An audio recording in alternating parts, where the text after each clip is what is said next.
Bon mon frérot, comme tu peux le constater, le véhicule est dans un état catastrophique puisque ça fait 15 jours que je suis ici en Algérie et donc forcément il fallait lui faire juste un petit coup de nettoyage, un gros coup même de nettoyage. Et il faut savoir aussi que moi je viens ici dans cette station de nettoyage, ça doit faire au moins 10 ans que je viens là. Le frérot est super cool, prestation toujours au top comme d'habitude. Et je vous dirai le prix de la prestation à la fin de quand il aura fini, le jeune garçon. Mais franchement, imbattable. Regardez juste le avant.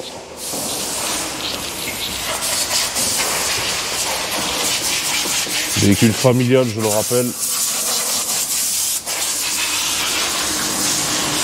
Et donc vous verrez le après forcément. Bon les frérots, après m'être un petit peu restauré, j'ai pris un petit karanchika. C'est le plat un petit peu local à base de pois chiches. Un plat qui coûte pas très cher, mais qui cale. On va donc récupérer la jeune demoiselle qui était dans un état, vous avez vu, catastrophique. Mais c'est normal ici avec le sable. Et puis c'est vrai que la voiture, elle est en stage 2, donc ça fume un petit peu. D'ailleurs, je vais certainement faire reprendre la carto.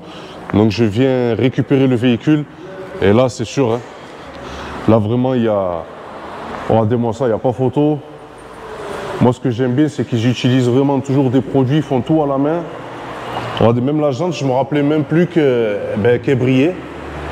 Et ça fait vraiment plaisir de la retrouver comme ça. Je ne me rappelais plus de l'éclat de ce blanc. Ah, mais c'est vrai qu'elle est belle. Honnêtement, elle est vraiment très jolie. Ben, le cul était tout noir, hein, vous vous souvenez. Ça fait vraiment plaisir de la retrouver comme ça. On a le frérot qui continue à la bichonner. Ah, bébé, ça va ou là? Tranquille, alhamdoulilah. Bon, khademtu bien, hein, comme d'habitude. Hein. Voilà. Elle était, je vous ai dit, dans un état, c'est normal, hein, très très sale. Moi, c'est plutôt... je l'ai utilisé comme un véhicule familial, hein, la petite, la plage, etc., etc. Là, elle est juste dans un état ben, magnifique. Je suis content de la retrouver comme ça. Ça fait vraiment plaisir. Donc là, on va pouvoir partir bientôt, donc vous faire la présentation du véhicule détaillé. Mais voilà, je voulais absolument qu'elle soit propre ben pour cette occasion. J'allais pas vous la montrer en mode dégueulasse. Voilà, donc je remercie encore une fois cette station qui est sur Sidi Bel Abbès et qui est vraiment ben, très sérieuse. C'est vraiment des bonnes personnes et puis les propriétaires des lieux même aiment les voitures, donc c'est des passionnés de voitures. Bon les frérots, on va juste régler donc le monsieur Shahel Khouya 800 dinars. Ça fait un petit billet comme ça, 800 dinars les frérots, c'est moins de 4 euros. Là c'est bon Khouya bébé. On va pas lui demander quand même de lui rendre la monnaie. Là, c'est un bon travail, merci beaucoup bébé. Bon mon frérot, comme tu peux te douter, ça fait vraiment plaisir de retrouver un véhicule propre parce que c'est vrai que quand on est en vacances, on pense pas toujours à laver la voiture. Puis ici, il y a tellement de sable que là, tu vois, je l'ai lavé. Ce soir, bon, elle sera pas sale, hein. Si, elle sera un peu sale quand même. Il y aura un peu de poussière, de sable, mais bon, c'est comme ça. En tout cas, pour le prix, on va pas se priver. Après, c'est vrai que j'avais fait un petit réel sur Instagram où je vous avais parlé du prix du gasoil ici. Le plein, bon, moi j'en ai pour 8 balles. Hein. Pour à peu près 1500 et quelques dinars. Ça fait à peu près 8 euros le plein. Il y a eu beaucoup de polémiques. Alors c'est bien, hein, moi j'aime bien les polémiques, mais moi je vous ai juste montré un plein en fait à 8 balles. Après forcément si le plein il coûte 8 euros, c'est que ici le niveau de vie, le SMIC, etc. c'est sûr que ça suit pas. Tu peux pas avoir un SMIC à 1200 balles et un plein à 8 balles. C'est juste illogique et incompatible. Donc c'est vrai que j'ai eu beaucoup de commentaires sur ça, de gens qui se sont insurgés, outrés sur tout ça. Je vous épargne juste les détails de ceux qui m'ont dit t'as qu'à rester ici, blablabla. Bref, je rentre pas dans ce genre de polémique, mais voilà, c'est vrai que l'avantage pour moi quand je vais en Algérie, comme pour tous les mecs de France qui viennent passer leurs vacances ici, ben ouais, c'est qu'on arrive à avoir des prestations pas chères avec notre monnaie. Mais c'est vrai que pour les locaux ici, ben c'est un peu plus compliqué et c'est normal. Donc voilà, ça c'était juste pour la petite parenthèse quand je vous parle de prix et de chiffres à chaque fois. C'est qu'effectivement, c'est divisé par beaucoup. par beaucoup. Alors nous, oui, on s'y retrouve quand on vient passer nos vacances, mais les locaux, ouais, c'est beaucoup plus compliqué. Je tenais juste, voilà, à le souligner. Donc là, ce qu'on va faire, on va partir carrément sur la voie rapide. Je voulais, la vérité, je voulais vous faire une petite vidéo où j'allais vous faire carrément une VMAX, une pointe. Honnêtement, avec cette voiture, c'est impossible. Pourquoi? Puisque au niveau de l'autoroute, il y a certaines routes où c'est un petit peu galère, où il y a quelques trous, quelques malfaçons au niveau de la chaussée. Et honnêtement, ne serait-ce que prendre 200 km/h, c'est jouer un petit peu avec sa life. C'est pour ça que j'ai pas voulu vous le faire. Je vous ferai un jour une vidéo d'un top speed, c'est promis, mais sur des routes où je me sentirai bien à l'aise, quoi. Bon, mon frérot, c'est vrai que oh, ça part beaucoup. Je te disais, c'est vrai que quand tout le monde me dit, mais pourquoi tu as repris un 335D E92, c'est vieux. Ben oui, c'est vrai que ça commence à faire. Surtout que moi, après, parce que j'ai déjà possédé une 92, j'avais possédé aussi une 435D. Donc le truc, il n'y a rien à voir. Plus récent, un peu plus confort, plus large, plus tout ce que tu veux. Mais honnêtement, c'est pas les sensations de la E92. Moi, pour moi, de toute façon, honnêtement, au jour d'aujourd'hui, celui qui veut un diesel à sensation, il faut qu'il prenne ça et pas autre chose. Voilà. Ça reste pour moi une vraie BMW parce que ben, c'est très joueur. Ça joue, on peut jouer avec, c'est incroyable. Et on est dans une vraie BMW, tu vois. C'est vrai que sur les séries F, le modèle d'après, oui, forcément, une série 4, ben, c'est plus moderne, c'est... J'ai même pas envie de dire c'est mieux fini parce que moi, honnêtement, j'ai été même un petit peu déçu des qualités de matériaux au niveau des séries F, notamment au niveau des poignées de porte. Oui, le problème existait déjà sur les E90, mais que ça existe encore sur série F. Moi, j'ai pas trouvé qu'il y ait eu un net progrès au niveau de la finition, tu vois. Par contre, oui, au niveau de la conduite, l'amortissement sur série F n'a rien à voir avec une série E. C'est vrai que là, on est sur un truc quand même qui est un petit peu tape-cul. Je reconnais qu'en plus de ça, pour les routes algériennes, c'est pas ce qui se prête au mieux.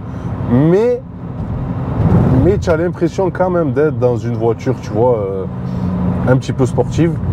Et c'est ce qui te donne le truc, en fait, de jamais être dégoûté de cette motorisation. Puis M57, quoi. Tu vois, M57, on sait que il y a beaucoup moins de problèmes de chaîne ou de casse moteur que sur les séries, que sur les N57, surtout les N57 D30B, donc en biturbo.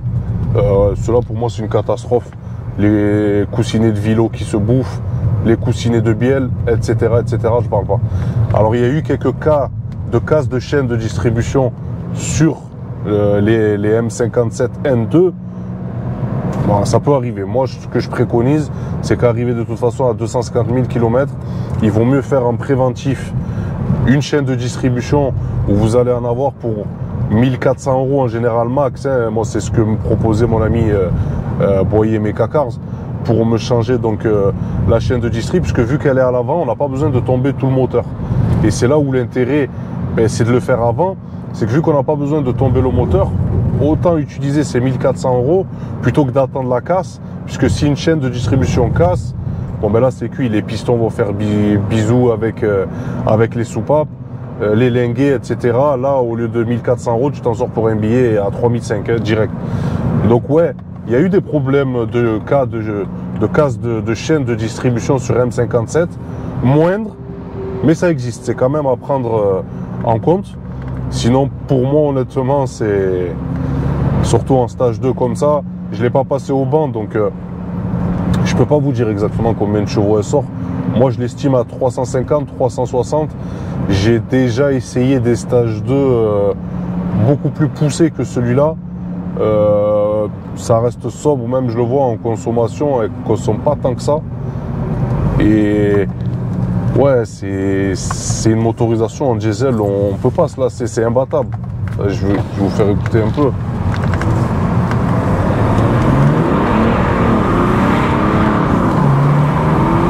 Je suis à 100, ça patine. Hein. Je suis à 120, ça patine. C'est costaud, ça marche. Hein. 120, j'étais encore en crabe, les gars. Bon, les routes algériennes sont faites pour ça, hein, mais C'est la sensation, tu vois, tu es dans une vraie BM, je suis pas frustré. Je suis pas frustré. Souvent, on me dit, ouais, mais ta GT-R, tout ça et tout, c'est un film, c'est un monstre. La Nissan GT-R, c'est un truc pour exploser tout ce qui bouge. C'est clair, c'est l'efficacité, c'est tout ce que tu veux. Mais des fois, quand je roule avec ma GT-R, je suis un peu frustré de pas faire ce genre de choses, tu vois. Moi, pour moi, j'ai toujours eu l'habitude d'avoir une propulsion. Et c'est vrai que le 4 roues, c'est absolument pas mon type de conduite. Après, la GT-R, c'était mon rêve de gosse. Donc bon, je vais pas jeter mon rêve de gosse parce que c'est pas une propu. Mais c'est vrai que c'est le truc qui me manque. Là, j'ai possédé une M4 il y a pas longtemps. Je vous expliquerai, je sais pas si quand vous allez voir cette vidéo, je ne pense pas que la vidéo d'ailleurs sera sortie de la M4. La M4, c'est mon petit frère qui l'a récupérée. J'avais acheté cette voiture parce que j'avais eu un bon prix et il y a eu un bon feeling et un coup de cœur. Moi, je suis un cassos. Moi, je me lève un matin, j'achète une voiture. Je suis un acheteur un peu compulsif, tu vois. C'est le problème, mais je pense que sur la secte BMW, on est un peu tous pareils parce que on les voudrait toutes. Hein. J'ai une 39, j'ai une 92. Là, bon, il y avait la M4, je l'ai plus. Hein. Elle est plus à moi, elle est à mon frère. Mais la M4, pourquoi je l'avais acheté aussi, c'est parce que c'est le truc que la GT-R elle me donnait pas, tu vois. C'est cet effet de dérive, de propu, etc. Et quand tu es BMiste dans l'âme, tu sais que t'es BMiste, c'est comme ça. Après, par contre, si on vient parler un petit peu des choses qui fâchent, au niveau du prix de CE92, je reconnais que ça a flambé complètement. À l'heure actuelle, si on veut une 335D E92 minimum en PACM, en phase d'une, hein, c'est au moins 12-13 000. C'est au moins 12-13 000. Après, c'est toujours pareil, vérifier les kilométrages, puisque elles ont toutes entre 230 et 260 000. Il n'y en a pas beaucoup qui ont plus. Je ne sais pas ce qui se passe sur E92, mais 13 000, c'est vraiment un minimum à mettre et elle sera pas nickel encore. Je vous cache pas que pour celle-ci, d'ailleurs, je fais une dédicace à Ilyes, qui est l'ancien propriétaire donc de cette 335D E92. Ilyes, qui est un super gars, qui m'a vendu le véhicule. C'est un passionné. Hein. Je l'ai pas vu parce que j'avais pas le temps d'aller moi-même chercher la voiture, donc j'ai envoyé le frérot Lucas qui est parti me chercher le véhicule, mais j'ai mis le prix quand même. Hein. J'ai mis le prix parce que si tu veux de toute façon une E92 blanche LCI, le modèle, dès lors où tu t'appelles LCI, de toute façon tu le sais, tu es sur du 16-17 000 euros. Bon, excusez-moi, on est en Algérie et on me klaxonne un peu. Le feu est rouge, mais il faut que je passe. Bon, c'est comme ça. Et du coup, c'est vrai que si tu veux un LCI aujourd'hui, quand on voit les prix sur le bon coin, c'est du 16-17 minimum. Il y a des annonces à 20 000 normal. Le record que j'ai vu sur un 35D LCI, c'était, je crois, 32 000 euros, mais elle avait 65 000 km, une blanche. La moins kilométrée, je pense, de France d'ailleurs. Donc ouais, quand on veut un 35D, il faut mettre le prix. Après, c'est l'entretien qui parle, les options, etc. Moi, par exemple, les options, je voulais pas de toit ouvrant. Moi, le toit ouvrant, ça m'a passé. C'est pas le truc que je kiffe. Par contre, ce que je kiffe, c'est fracturer. C'est fracturer un peu les tunnels de Sidi Bel Abbès. Et du coup, ouais, toit ouvrant, pour moi, c'était un truc qui était obligatoire quand j'étais un peu plus jeune, un peu plus gamin. T'as 22 ans, tu veux t'acheter une BM. Ouais, le toit ouvrant, je reconnais, c'est top. Après, moi, j'ai eu quelques soucis de toit ouvrant sur certaines de mes BMW. Du coup, ça m'a un petit peu choqué.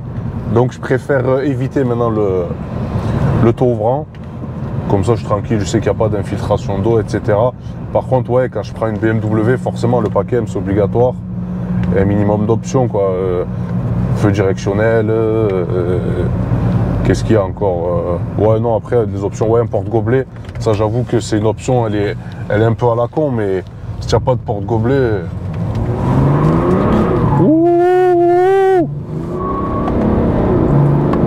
Si tu n'as pas de porte-gobelet, parce que regarde, tu as vu, j'ai la Red Bull algérienne locale, elle s'appelle Izem.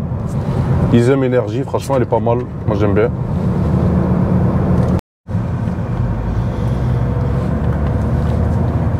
Je vais checker un petit peu cette vue. Les palettes, comme je vous disais, les palettes, j'aime pas. Le moins et le plus, c'est très joli, mais je n'aime pas. Oh là là, oh oh. Ouais, t'as vu, ça gigote. Ça gigote pas mal.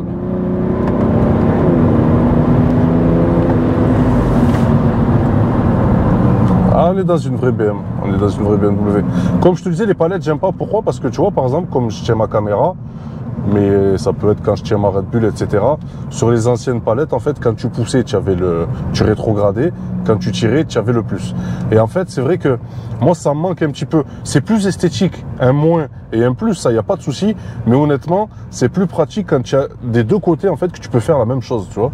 Quand tu peux faire des deux côtés le moins et le plus avec un seul doigt, je trouve que l'ancien système était plus pratique. Alors oui, quand on prend une LCI en général, quand on est un vrai BMiste, on cherche toujours à ce qui est le moins et le plus parce que justement c'est plus esthétique. Mais moi honnêtement, je trouve que pour le côté pratique, c'est pas ce qu'il y a de mieux. Honnêtement. Là, je vais te faire un petit... Là, on se met là. Regarde mon frérot.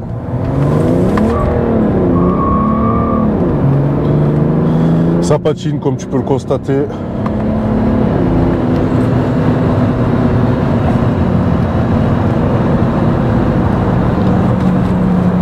Le meilleur diesel du monde, oui. Pour moi, oui, c'est celui-ci. C'est vraiment celui-ci.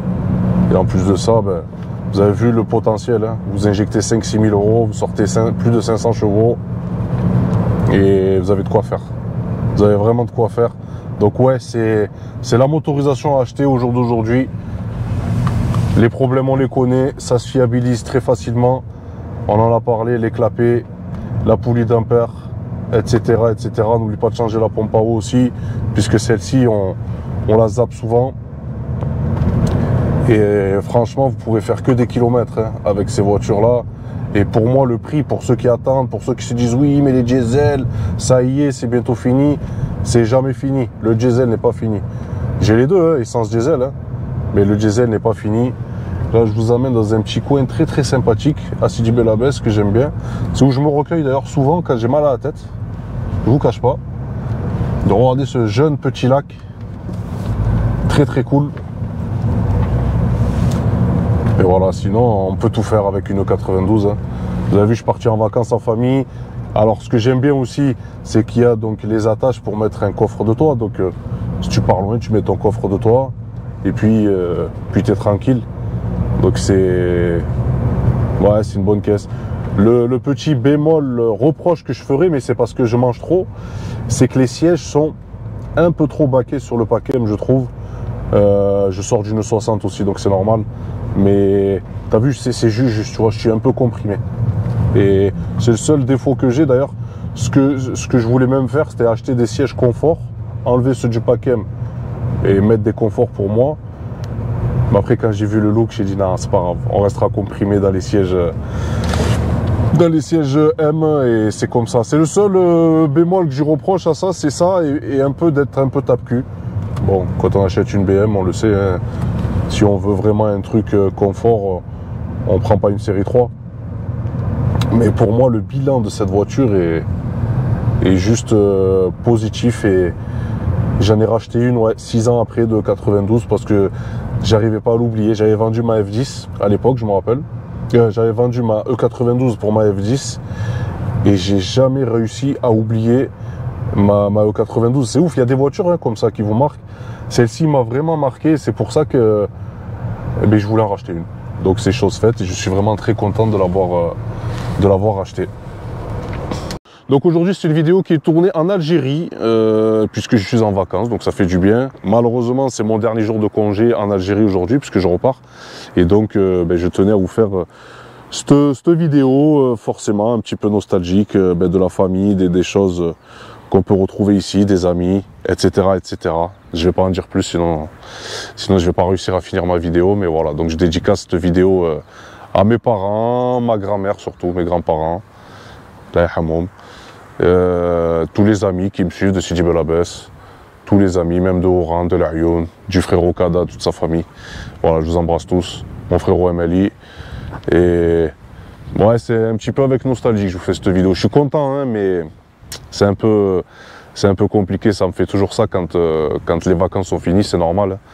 Toutes les bonnes choses ont une fin, mais voilà, donc on va pas s'attarder. Je vais vous présenter donc cette magnifique 335D qui sort donc de lavage pour le coup. Regardez-moi ça, le frérot a bien bossé, elle est vraiment belle. J'ai choisi cet endroit, ici c'est le lac donc, de Sidi Bel Abbès. J'ai choisi cet endroit puisque, en fait, donc, il y a 6 ans de ça, j'avais posté une photo de ma E92, mon ancienne E92, Paulina, ici. Et j'ai jamais oublié cette E92, et j'ai toujours voulu m'en racheter une, et là c'était l'occasion. Je me suis dit, ben, tu sais quoi, pour la première vidéo que je vais faire en Algérie, je vais pas descendre la GTR, je vais pas descendre la M4, je veux juste parler de mes souvenirs d'une voiture de l'époque que j'aimais beaucoup et que j'ai jamais réussi à oublier.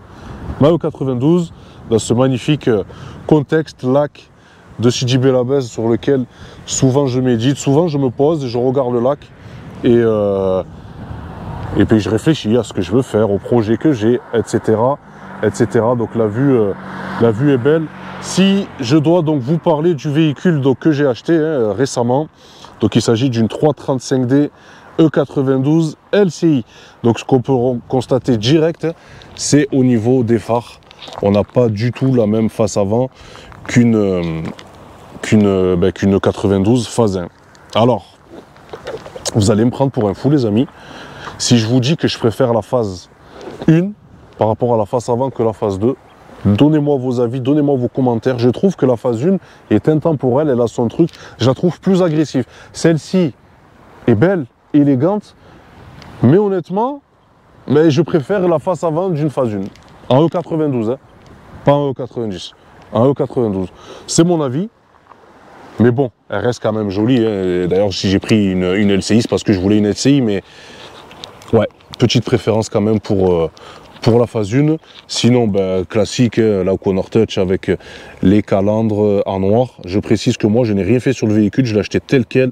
C'est l'ancien propriétaire Ilyes, que j'embrasse d'ailleurs très fort, qui a custom le véhicule. Donc moi je l'ai acheté tel quel, je n'ai rien fait sur le véhicule. Sinon le pare-choc, pare-choc M, c'est un paquet M d'origine. Donc ça c'est cool. Là on a des jantes en 19 pouces. Alors je ne vous cache pas qu'il manque quelque chose, il manque des cales. Que ce soit à l'avant ou à l'arrière. J'ai pas mis de cale simplement parce que j'avais pas le temps. Voilà, j'avais pas le temps.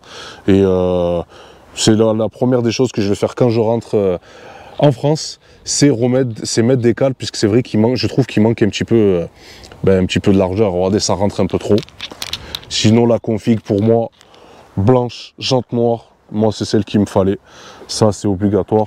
On a un freinage d'origine sur le 92 qui n'est absolument pas endurant. Mais c'est pas grave, c'est comme toutes les BMW. Ici, on a des rétros LCI qui sont plus arrondis. Eh bien, c'est pareil, je préfère ceux du phase 1. Vous savez, ceux qui sont un peu plus pointus. Pour moi, je trouve que ça fait un peu plus agressif, encore une fois. Alors, je ne vais pas les swapper, je ne vais pas les changer, ça restera tel quel. Mais c'est vrai que j'ai une petite préférence pour les rétros du phase 1 qui sont plus pointus et plus agressifs. Concernant la config, bon, on a des vitres teintées, ça c'était obligatoire avec un covering aussi ici de toit. Oui, il manque le petit cache ici requin. Effectivement, je l'ai collé, il s'est décollé. J'ai failli le perdre. Donc ce que je fais, je le mets dans le coffre. Quand je rentre à la maison, je vais le faire coller avec un vrai truc. Mais sinon, voilà, ça je remercie le frérot, donc MT Automobile, qui m'a donc gentiment custom un petit peu le véhicule avec les vitres teintées et ce toit donc brillant. Le Shadowline, hein, obligatoire sur un paquet, hein, qui donne vraiment le look magnifique. Hein. Moi, c'était de toute façon inconcevable de prendre une 92 pas en paquet. Voilà. C'est mon opinion, je ne critique pas celles qui n'ont pas de paquet, mais c'est simplement mon opinion. Concernant le petit spoiler, effectivement, il est très joli, mais trop timide à mon goût. Ça, c'est pareil, ça va dégager bientôt. Je vais en mettre un peu plus abusé. Parce que c'est vrai que sur cette config là, ça se marie très très bien. Concernant les feux arrière, alors là par contre, bien sûr, sur E92, le truc de toute façon qui a mis, pour moi qui a pris une grosse tarte au niveau du temps, c'est les feux arrière. Quand on prend un E92 phase 1, c'est vrai que les phares ont vraiment pris un coup de vieux, et là ces feux donc phase 2 d'origine à LED sont beaucoup plus jolis, beaucoup plus mieux finis, c'est normal, hein. C'est le but quand on fait une phase 2 sur un véhicule, mais ça pour moi c'est le truc obligatoire. D'ailleurs c'est vrai que si c'était à refaire, je pense que j'essaierais de trouver une E92 pré-LCI pour avoir le CIC, Et certaines, alors ça c'est pareil, il y a eu des séries où tu comprends pas, il y a les feux arrière phase 2, mais il y a la face avant phase 1, il y a eu des mix comme ça, des bling, tu vois. Mais pour moi, une 92 face avant phase 1, feu arrière phase 2, meilleur combo. Meilleur combo. Et sinon, ben, le 35D, on le reconnaît bien hein, avec ces deux échappements. Ça, on peut pas louper. On sait que quand on voit ça, ça parle pas chinois. Quand c'est un peu noir, ça parle encore moins chinois. Et c'est pour ça que j'aime bien aussi cette 92, c'est que en fait, on n'a pas besoin de la custom, on n'a pas besoin de mettre des sorties d'échappement, etc. Là, c'est d'origine, les sorties sont d'origine, et on voit d'entrée que la caisse n'est pas normale, elle fait quand même un petit peu peur. Mais sinon, la configuration est sublime. Je vous refais encore un tour du propriétaire. Moi, j'aime beaucoup cette voiture et j'ai jamais réussi à oublier mon ex. J'ai jamais réussi à l'oublier. Et c'est pour cette raison que je m'en suis repris une. Et je trouve qu'elle est intemporelle, cette courbe. C'est juste incroyable. Le designer avait fait fort. Hein. Ouais, un petit peu comme toutes les BM quand même, mais elle est belle, regardez-moi ça. Et la config, je la voulais absolument blanche, jante noire, comme mon ex.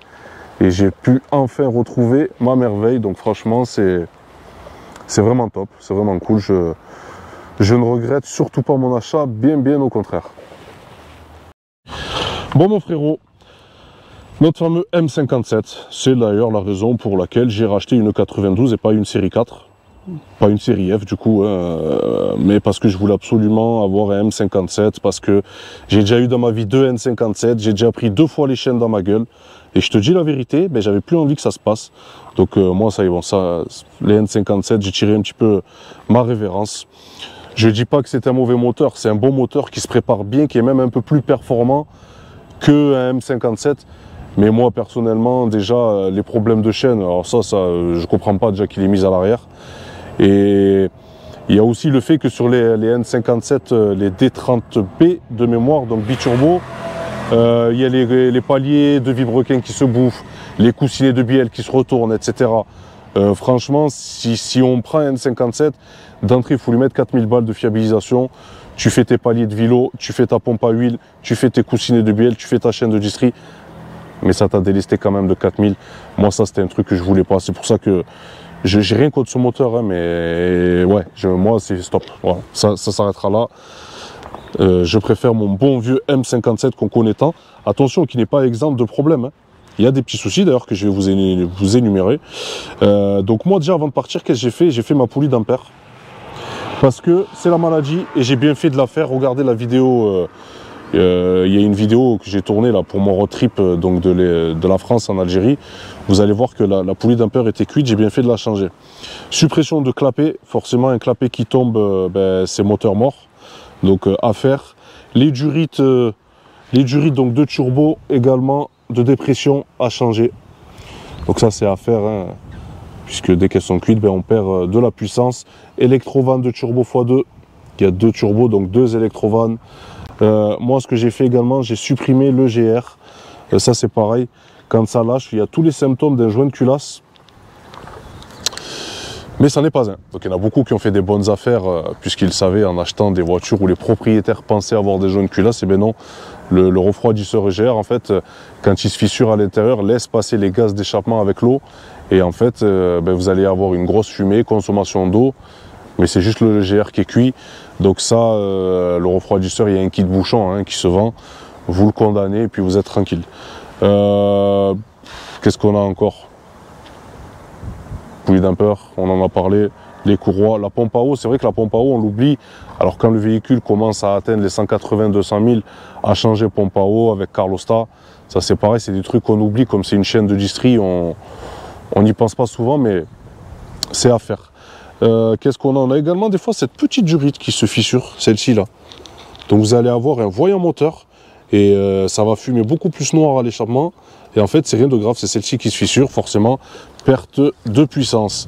Également la vidange. Donc on a une 6HP 28, 26Z, c'est les mêmes. Ça c'est pareil, c'est à vidanger. Les gens ils vous disent non mais BM ne préconise pas. Il faut vidanger les frérots. Tu vidanges et Et il faut le faire chez un vrai gars avec une machine. Il ne faut pas le faire toi par terre parce que, en fait, quand tu vidanges ta boîte, si tu ne le fais pas avec la machine, il y a de l'huile qui va rester dans le convertisseur. Le convertisseur de coupe, c'est une pièce, tu sais, qui est ronde et qui a de l'huile à l'intérieur. Et le problème, c'est que quand tu enlèves ton bouchon, ton carter carrément d'huile, donc pour vidanger, et l'huile qui se trouve dedans ne se vidange pas. Donc en fait, tu fais une vidange un petit peu à blanc puisque tu mélanges de la vieille huile et de la nouvelle. D'où l'intérêt de le faire avec une machine pour vraiment vidanger 100% de l'huile. Donc ça, c'est pareil, c'est un truc que je préconise. Sinon, franchement, pas plus. Hein. C'est un moteur que les mappeurs connaissent bien, que les préparateurs connaissent bien, les réparateurs connaissent bien. Donc ça se répare bien. Alors, il y a un petit peu les polémiques de chaînes de distribution. Il faut savoir que oui, sur M57, il y a des casses. Après, c'est toujours pareil, ça va dépendre de l'intervalle des vidanges, ça va dépendre de plein de choses, comment tu utilises le véhicule, mais moi je préconise quand même autour de 260 000 de le faire.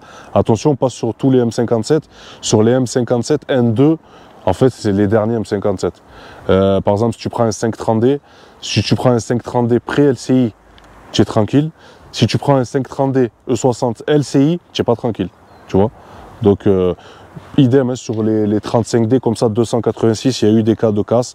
Je ne peux pas vous dire non, ça n'existe pas. Si, ça existe, c'est rare, mais ça existe. Alors, moi j'ai un devis par exemple du garage hein, de Boyer Meca Cars qui m'a fait un devis à 1400 €, pièces et main d'œuvre avec la vidange, avec tout. Je trouve que c'est raisonnable puisque si tu casses ton moteur, eh ça va te coûter bien plus cher dans le sens où quand une chaîne de distri lâche, tu as les pistons qui vont faire bisous avec les soupapes et là le travail n'est plus le même puisqu'il faut déculasser, etc. Alors que si tu fais ta chaîne de distri avant que ça casse, tu n'as pas besoin de déculasser, c'est devant, tu le fais comme ça, c'est pour ça que c'est moins cher. Donc vraiment les mecs, 1400 c'est une somme, mais faites-les parce que quand ça casse, on est plus sur du 3500-4000, tu vois, voire un bloc, hein, si suivant commencer, il y en a, ils réparent même pas le bloc, ils changent direct. Donc, la légende des chaînes de distribution sur M57 qui ne lâchent pas, c'est pas vrai, ça lâche, ça arrive. C'est rare, mais ça arrive. Ça, c'était juste un petit point que je voulais donc vous préciser, sinon moi, le M57, les gars, moi je suis team M57, ça changera pas. Ce moteur m'a accompagné sur beaucoup de trajets, surtout en Algérie. Il ne m'a jamais lâché, si ce n'est qu'une fois la poulie d'ampère, mais on le sait. Pour cette raison que je resterai fidèle à ce moteur. Et si je reste sur du diesel chez BMW, ce sera sur du M57, rien d'autre. Peut-être que dans un avenir, j'aimerais bien avoir un véhicule qui n'a rien à voir avec un véhicule de sport, avec un véhicule un coupé comme ça. C'est le X6. Moi, je kiffe le X6. Certains le détestent. De toute façon, on aime ou on n'aime pas le X6. Je pense un jour me faire péter un petit X6. Si je le prends, ce sera en 35D, même moteur que celui-ci. On fait la chaîne de distri, etc. Et je suis tranquille. Le 40D ne m'intéressera absolument pas parce que, NC47. Désolé. Donc voilà pour la présentation physique de cette voiture. Je vais vous présenter un petit peu l'intérieur qui reste basique sommaire. Pour l'intérieur, mon frérot, de cette E92. Alors là, on ne le verra pas. Mais ici, moi, tout le long, et c'est d'origine, c'est une option. Je ne sais plus comment elle s'appelle l'option, mais c'est Light Package, je ne sais plus quoi. Ici, j'ai des LED qui s'allument de courtoisie. Donc c'est ça, c'est très joli. C'est un truc qui est en option. Voilà, c'est une option. Sinon, écoutez, c'est un classique, hein, l'intérieur. Les petits inserts ici, les petits vides-poches là sur le côté qui sont bien remplis, toujours de Red Bull. Voilà, local. On a donc un seuil de porte M. Ici, les sièges sport qui, pour moi, donc je sors d'une E60, sont un petit peu petits. Je suis un peu comprimé là-dedans, mais bon, c'est pas trop grave. Électrique à mémoire. Ce que j'aimais également, vous voyez, c'est la possibilité d'avancer son siège comme ça, surtout quand on veut mettre sa petite princesse derrière. Ce que je préconise également, c'est d'acheter ce petit, je ne fais pas de la pub pour eux, mais j'ai bien aimé ce petit accessoire qui vaut 15 € sur Amazon. Et en fait, ça te permet de mettre soit un smartphone, soit une tablette. Et comme ça, et tu vois, tu as vu, c'est réglable, télescopique, etc. Bref, comme ça, la jeune demoiselle ou le jeune homme ne t'embêtera pas sur des longs trajets. Sinon, tu as vu, c'est habitable quand même, hein, c'est habitable. Le siège enfant qui est là, qui va très très bien. 4 places forcément. On peut lui mettre la clim d'ailleurs pour pas qu'elle est trop chaud ou qu'il est trop chaud. Sinon, pour l'intérieur, ben, après c'est du classique, c'est un peu vieux. C'est un peu vieux, mais ça fait le taf. Cette planche de bord a été très critiquée ben, à sa sortie, et c'est normal. Mais sinon, franchement, on est quand même dans une vraie BMW, avec un petit effort de finition sur les phases 2. Là, ici, les palettes, le moins et le plus. Donc ça, c'est réservé donc au LCI. Et moi, je vous cache pas que je préfère l'ancien modèle. J'aime bien parce que l'ancien modèle, avec une main, tu peux faire et moins, tu peux et rétrograder et passer ta vitesse sur n'importe quelle main. Alors que là, oui, c'est esthétique, mais moins pratique. Voilà. Sur les LCI, on a également ici les sièges chauffants, donc de ce côté-là. Donc ça, c'est pareil, c'est un petit gadget. Je les ai toujours voulu ici, alors que ça fait le taf hein, quand ils sont là, mais tu sais, le BMX, des fois, il est un peu con quand il a une idée derrière la tête et qu'il veut juste cette option à cet endroit-là, ben, il va mettre le prix, comme moi j'ai fait, pour avoir cette option ici. Là, donc, on a ben, les portes gobelets. Donc, je peux faire beaucoup de routes sans m'arrêter grâce à la Red Bull. Enfin, local du bled, ok. On a également, et c'est pour cette raison surtout que j'ai pris une version donc LCI, on a les touches ici, hein. Le CIC, c'est vrai qu'il est beaucoup mieux fini, beaucoup plus pratique avec toutes ces touches. Le CCC, ça fait vieillot, ça tombe en panne en plus de ça. Donc c'est principalement pour cette raison que j'ai acheté donc une version LCI, puisqu'en fait j'ai envie de te dire que niveau esthétique, ce qui m'a plu sur la LCI, c'est le CIC, c'est le fait que les boutons soient au milieu. Et si je dois parler esthétique, les palettes, mais en vrai j'aime pas. En vrai, je préfère les palettes normales. Je préfère la face avant, phase 1. Bon, je suis un cassos, je le sais. Mais à part ça, tu as une LCI. Donc, tu peux dire que tu as une LCI, ça c'est cool. On a la petite alarme ici, quand on verrouille le véhicule. Donc, ça s'allume ici en rouge. Une alarme qui marche très bien d'ailleurs. On a forcément un ciel de toit noir qui fait bien le taf. Et qui donne vraiment cet aspect, tu sais, cocon, tu vois. Là, moi, quand je suis dans la BMW, je suis dans un cocon, je suis bien. C'est obligatoire de toute façon parce que je n'aurais pas acheté si c'était pas donc un vrai pack M. Concernant le volant, il est siglé M ici. Voilà. Sur les séries 3, il n'y a jamais eu de réglage électrique de la colonne, c'est bien dommage. Mais bon, c'est comme ça. Et oui, et le truc que moi personnellement je regrette un petit peu et je ne comprends pas, c'est qu'il n'ait pas mis le levier de vitesse, tu sais, comme sur les séries 6 E63, la 635D. E63 a le levier, tu sais, un peu type Cobra, comme sur les E60 LCI. C'est pour moi le gros bémol de l'intérieur, c'est ça, tu vois. Je comprends pas pourquoi vous m'avez pas mis un levier de vitesse type comme sur les séries 6 et série 5 LCI. C'est vraiment le truc qui manque sur cette caisse, c'est ça. Voilà. Après, alors, si j'aurais écouté le choix un petit peu de la raison, enfin de la passion plutôt, j'aurais pris une série 6, j'aurais racheté une série 6, juste pour le levier. Le problème qu'il y a, c'est que sur les séries 6, je pouvais pas mettre de coffre d'auto, et c'est pour cette raison que j'ai pas racheté de série 6, sinon j'aurais racheté une série 6. Parce que la série 6, en fait, c'est une série 5, mais en mode GT, gros coupé, confortable, etc. Et c'est vrai que c'est quand je vois ce levier de vitesse là que c'est pas très beau. Voilà. Ils auraient pu faire un effort. Sinon, honnêtement, tout tombe à point. On a ici les rangements, etc. Ça reste quand même une belle voiture, mais je reviens encore juste une fois sur ce bémol-là qui me fait revenir un petit peu, tu sais, dans les années 2003, 2004, quand les premières boîtes auto qu'on achetait étaient comme ça, alors que franchement, ça aurait été plus sexy d'avoir un joystick, tu sais, un petit peu d'ailleurs comme sur les DKG, hein. Sur les DKG au 92, ce joystick a existé. Donc, si on veut ce joystick, il faut prendre une essence, peut-être un jour, je ne sais pas. En attendant, moi, je me contente de mon diesel qui me satisfait amplement. Et voilà les amis, c'est la fin de cette vidéo. J'espère qu'elle vous aura plu. On aura donc essayé cette magnifique 335D en stage 2, ici en Algérie. Ça m'a fait plaisir aussi de vous faire découvrir, pour ceux qui ont suivi un petit peu mes stories, un petit peu ce pays qui va intéresser ou pas. Tu vois, ça c'est chacun ses goûts, c'est les goûts et les couleurs. Mais voilà, ça m'a fait plaisir en tout cas de tourner cette vidéo ici. Ça change un petit peu du paysage, comme tu peux le constater. Tu vois, tu peux rencontrer de toutes sortes de paysages ici. Donc j'espère que cette présentation donc vous aura plu. Écoutez, comme d'habitude, merci encore une fois pour votre fidélité, pour tous vos messages de soutien que vous m'envoyez à chaque fois, ça fait vraiment plaisir. On continue cette aventure ensemble et hâte de vous représenter d'autres véhicules comme d'habitude sur la chaîne YouTube. C'est vrai que votre soutien m'est cher et c'est très très important, et donc je dédicace encore une fois cette vidéo à tous les membres de ma famille en Algérie, tous mes amis qui sont ici et ma maman principalement qui est née ici. Voilà, écoutez, prenez soin de vous et on se retrouve bientôt pour de prochaines vidéos. Ciao, ciao!